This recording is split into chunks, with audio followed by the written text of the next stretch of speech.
นูสิรู้ไหมคะเฮียไม่เคยคิดเลยนะว่าคนอย่างหนูสิจะโน้มตัวลงมาหาเฮียคุณก้าวจริงจังแค่ไหนกับลูกสาวผมอะครับพ่อจริงจังเท่าที่คนคนหนึ่งจะจริงจังกับคนที่ตัวเองรักได้เลยค่ะนั่งร้องไห้นะขอโทษนะคนที่ผิดไม่ใช่หนูสิแฟนเก่าหนูสิต้องหักเฮียไม่เคยผิดหวังในตัวหนูสิเลยนะ Grab your tissues and maybe a rain poncho, because episode 6 of Hometown Romance just took us on the ultimate emotional roller coaster. I'm still processing that ending, but before we get to the heartbreak, we have to talk about how this episode was, for about 40 minutes, the absolute peak of green flag energy.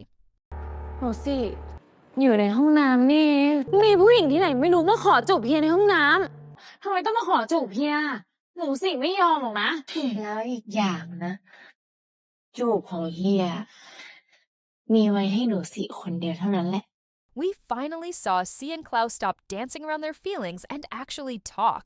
But of course, in the world of Thai GL, peace never lasts long. Today we're breaking down everything from that hilarious proposal to the scene that left every LMSY fan in tears. Let's dive into the recap of episode 6. We start right where we left off with the unhinged Jane. Honestly, at this point, Jane isn't just an antagonist, she's a full-on chaos agent. She's been trying to blackmail C with those videos, but Klao isn't having it. ฉันเป็นแฟนสิถ้าไม่เชื่อก็ดูให้เต็มตานะโดนอีสีหลอกยังไม่รู้ตัวอีก The highlight of the first act? Watching Klao absolutely hold her ground. We saw Jane get exactly what she deserved.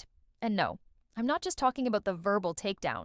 The writers actually gave us the most satisfying moment of the season. Jane getting pooped on by a bird mid-villain monologue. It was petty, it was hilarious, and it was the perfect palate cleanser before the romance kicked in.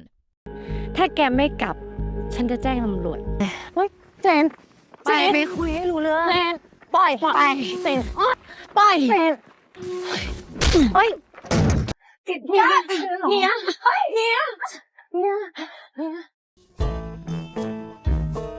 เจ็บไหมเฮียเจ็บมากเลยเนี่ยเฮียตายได้เลยนะเนี่ย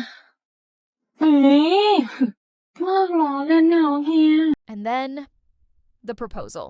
Or should I say, the Klao-style proposal. It was quirky, a little bit awkward, and 100% authentic to their characters. Seeing the village come together to support them really shows how much C has changed. She's no longer the spoiled city girl who looked down on the countryside. She's found a home, and more importantly, she's found her person. แต่งงานกับเฮียนะหนูสิตกลงค่ะ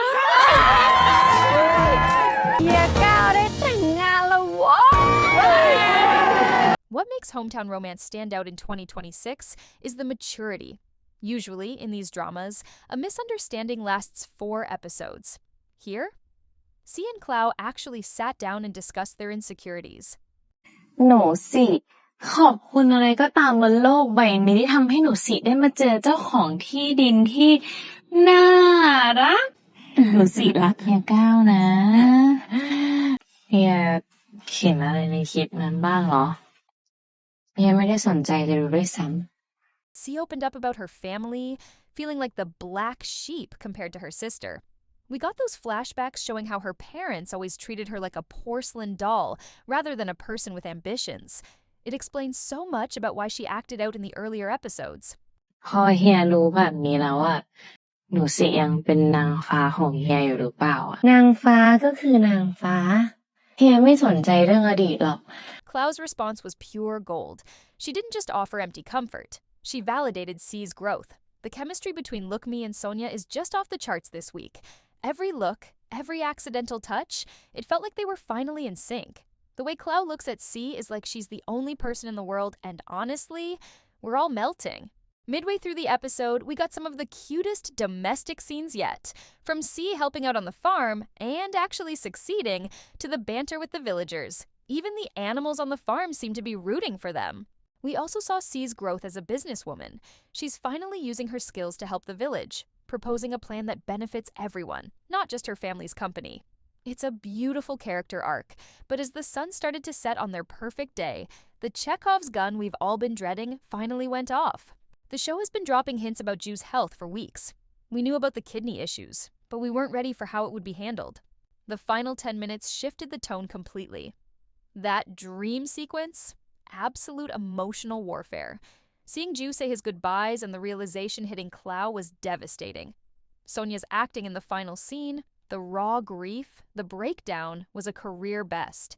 When Klao finally let the tears fall, I think the entire fandom fell with her.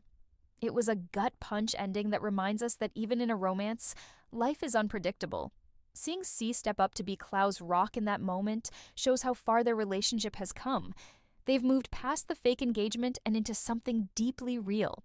So, where do we go from here? The preview for episode 7 looks like it's going to be a heavy one as the village deals with the loss, but I'm hoping the bond between C and Klao only gets stronger. Will Jane try one last desperate move?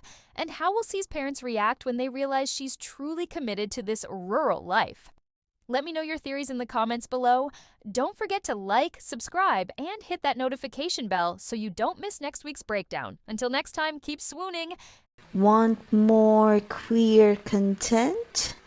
Then please subscribe and hit the notification bell.